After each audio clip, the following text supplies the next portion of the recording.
ಎಲ್ಲರಿಗೂ ನಮಸ್ಕಾರಗಳು. ಕೆಂಪೇಗೌಡರ ಒಂದು ಜೀವನ ಚರಿತ್ರೆ ಪ್ರಬಂಧ. ಇದನ್ನು ಭಾಷಣ ಮೂಲಕ ಕೂಡ ನಾವು ಬರೆದುಕೊಳ್ಳಬಹುದು. ಪೀಠಿಕೆ: ಬೆಂಗಳೂರು ಹೆಸರೆತ್ತಿದರೆ ತಕ್ಷಣ ನೆನಪಾಗೋದು ನಾಡಪ್ರಭು ಕೆಂಪೇಗೌಡರ. ಆಧುನಿಕ ಬೆಂಗಳೂರಿನ ಮೂಲ ಶಿಲ್ಪಿ ನಾಡಪ್ರಭು ಕೆಂಪೇಗೌಡ. ಬೆಂಗಳೂರು ಹೆಸರೆತ್ತಿದ ತಕ್ಷಣ ನೆನಪಾಗೋದು ನಾಡಪ್ರಭು ಕೆಂಪೇಗೌಡರು. ಆಧುನಿಕ ಬೆಂಗಳೂರಿನ ಮೂಲ ಶಿಲ್ಪಿ ನಾಡಪ್ರಭು ಕೆಂಪೇಗೌಡ. ಬೆಂಗಳೂರಿನ ನಿರ್ಮಾತೃ ಆಗಿರುವ ಇವರು ವಿಜಯನಗರ ಸಾಮ್ರಾಜ್ಯದಲ್ಲೇ ಮುಖ್ಯಸ್ಥರಲ್ಲಿ ಒಬ್ಬರಾಗಿ ಗುರುತಿಸಿಕೊಂಡಿದ್ದರು.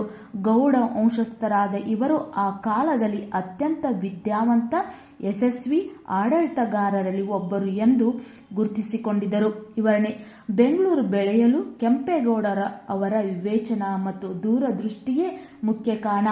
ಕೆಂಪೇಗೌಡರು ತಮ್ಮ ರಾಜಧಾನಿಯನ್ನು ಯಲಹಂಕದಿಂದ ಬೆಂಗಳೂರಿಗೆ ಸ್ಥಳಾಂತರಿಸಿದರು ಹಾಗೂ ಇವರು ಕುಲಕಸಬು, ವ್ಯಾಪಾರ, ವಾಣಿಜ್ಯ ವಹಿವಾಟುಗಳಿಗೆ ಅವಕಾಶ ಮಾಡಿಕೊಟ್ಟರು. ಬೆಂಗಳೂರು ನಗರವು ವಾಣಿಜ್ಯ ಕೇಂದ್ರವಾಗಿ ಬೆಳೆಯಲು ಕಾರಣರಾದರು. ಕೆಂಪೇಗೌಡರು ನಿರ್ಮಿಸಿದ ಬೆಂಗಳೂರು ನಗರ ಕರ್ನಾಟಕ ರಾಜ್ಯದ ರಾಜಧಾನಿಯಾಗಿರುವುದಲ್ಲದೆ ಭಾರತದ ಪ್ರಮುಖ ನಗರಗಳಲ್ಲಿ ಒಂದಾಗಿದೆ. ಜನನ: ಕೆಂಪೇಗೌಡರ ಜನನ ಕ್ರಿಶ 1510 ಜೂನ್ 27ರಂದು ಯಲಹಂಕದಲ್ಲಿ ಜನಿಸಿದರು. ತಂದೆ ಕೆಂಪನಂಜೇಗೌಡ, ತಾಯಿ ಲಿಂಗಾಂಬೆ, ಪತ್ನಿ ಚೆನ್ನಾಂಬೆ. ಮಕ್ಕಳು: ಇಮ್ಮಡಿ ಕೆಂಪೇಗೌಡ. ಕೆಂಪೇಗೌಡರ ಇತರ ಹೆಸರುಗಳು ಕೆಂಪಯ್ಯ, ಕೆಂಪರಾಯ, ಕೆಂಪೇಗೌಡ. ವಿದ್ಯಾಭ್ಯಾಸ: ಕೆಂಪೇಗೌಡರು ಬಾಲ್ಯದಲ್ಲೇ ತುಂಬಾ ಚತುರರೂ ಆಗಿದ್ದರು.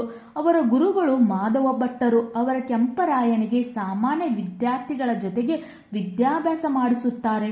ಕೆಂಪೇಗೌಡರಿಗೆ ಕುದುರೆ ಸವಾರಿ, ಮಲ್ಲಕಾಳಗ, ರಾಜನೀತಿ ಮುಂತಾದ ವಿಷಯಗಳಲ್ಲಿ ಪರಿಣಿತಿ ನೀಡುತ್ತಾರೆ. ಪಟ್ಟಾಭಿಷೇಕ: 1528ರಲ್ಲಿ ಕೆಂಪೇಗೌಡರಿಗೆ ಹಳೆ ಬೆಂಗಳೂರಿನ ಸೋದರ ಮಾವನ ಮಗಳಾದ ಚೆನ್ನಾಂಬೆಯವರೊಡನೆ ಮದುವೆಯಾಯಿತು ಹಾಗೂ ಯುವರಾಜ ಪಟ್ಟಾಭಿಷೇಕವನ್ನು ಮಾಡಲಾಗುತ್ತಿತ್ತು.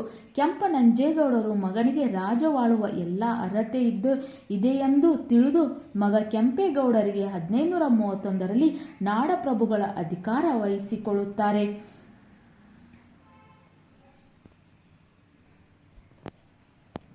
ಈ ರೀತಿಯಾಗಿ ಯಲಹಂಕ ನಾಡಿನ ಸಾಮಂತರಾಗಿದ್ದ ಕೆಂಪೇಗೌಡರಿಗೆ ವಿಜಯನಗರದ ಅರಸ ಅಚ್ಯುತರಾಯ 1532ರಲ್ಲಿ ಯಲಹಂಕ ಸೇರಿದಂತೆ ಮುಂತಾದ ನಗರಗಳನ್ನು ಬಿಟ್ಟುಕೊಟ್ಟಿರುತ್ತಾರೆ. ಕೆಂಪೇಗೌಡರು ತಾವು ನಿರ್ಮಿಸಿದ ಪಟ್ಟಣಕ್ಕೆ ತನ್ನ ತಾಯಿ ಮತ್ತು ಪತ್ನಿ ಇವರ ಪ್ರೀತಿಗಾಗಿ, ನೆನಪಿಗಾಗಿ ಬೆಂಗಳೂರು ಎಂದು ನಾಮಕರಣ ಮಾಡಿದರು ಎಂದು ವಿದ್ವಾಂಸರು ಹೇಳುತ್ತಾರೆ. ಉಪಸಂಹಾರ: ಕೆಂಪೇಗೌಡರ ನೆನಪಿಗಾಗಿ 2017ರಿಂದ ಪ್ರತಿ ವರ್ಷ ಜೂನ್ 27ನ್ನು ಕೆಂಪೇಗೌಡರ ಜಯಂತಿಯಾಗಿ ಆಚರಿಸಲು ಕರ್ನಾಟಕ ಸರ್ಕಾರ ನಿರ್ಧರಿಸಿತ್ತು. ಇಂದು ಕೆಂಪೇಗೌಡರ 516ನೆಯ ಜನ್ಮದಿನವನ್ನು ನಾವು ಆಚರಿಸುತ್ತಿದ್ದೇವೆ. ಕೆಂಪೇಗೌಡರು ನಿರ್ಮಿಸಿದ ಬೆಂಗಳೂರು ನಗರ, ಈಗ ಇದು 517 ಆಗುತ್ತೆ. ಲಾಸ್ಟ್ ಇಯರ್ 516 ಆಗಿತ್ತು, ಈಗ 517 ಅಂತ ಮೆನ್ಷನ್ ಮಾಡಿಕೊಳ್ಳಿ. ಕೆಂಪೇಗೌಡರ ನಿರ್ಮಿಸಿದ ಬೆಂಗಳೂರು ನಗರ ಕರ್ನಾಟಕ ರಾಜ್ಯದ ರಾಜಧಾನಿಯಾಗಿರುವುದಲ್ಲದೆ ಭಾರತದ ಪ್ರಮುಖ ನಗರಗಳಲ್ಲಿ ಒಂದಾಗಿದೆ. ಬೆಂಗಳೂರನ್ನು ದೇಶ ವಿದೇಶಗಳು ತಿರುಗಿ ನೋಡುವಂತಾಗಿದೆ. ಇದಕ್ಕೆ ಪ್ರಮುಖ ಕಾರಣ ಕೆಂಪೇಗೌಡರು. 1569ರಲ್ಲಿ ಕೆಂಪೇಗೌಡರು ವೀರಮರಣ ಹೊಂದಿದರು. 1569ರಲ್ಲಿ ಕೆಂಪೇಗೌಡರು ವೀರಮರಣ ಹೊಂದಿದರು. ಇದರಲ್ಲಿರುವ ಮಾಹಿತಿ ನಿಮಗೂ ಕೂಡ ಇಷ್ಟ ಆಗಿದ್ದಲ್ಲಿ ವಿಡಿಯೋಕ್ಕೆ ಲೈಕ್ ಮಾಡಿ, ಶೇರ್ ಮಾಡಿ, ಸಬ್ಸ್ಕ್ರೈಬ್ ಮಾಡಿ, ಸಪೋರ್ಟ್ ಮಾಡಿ. Thank you.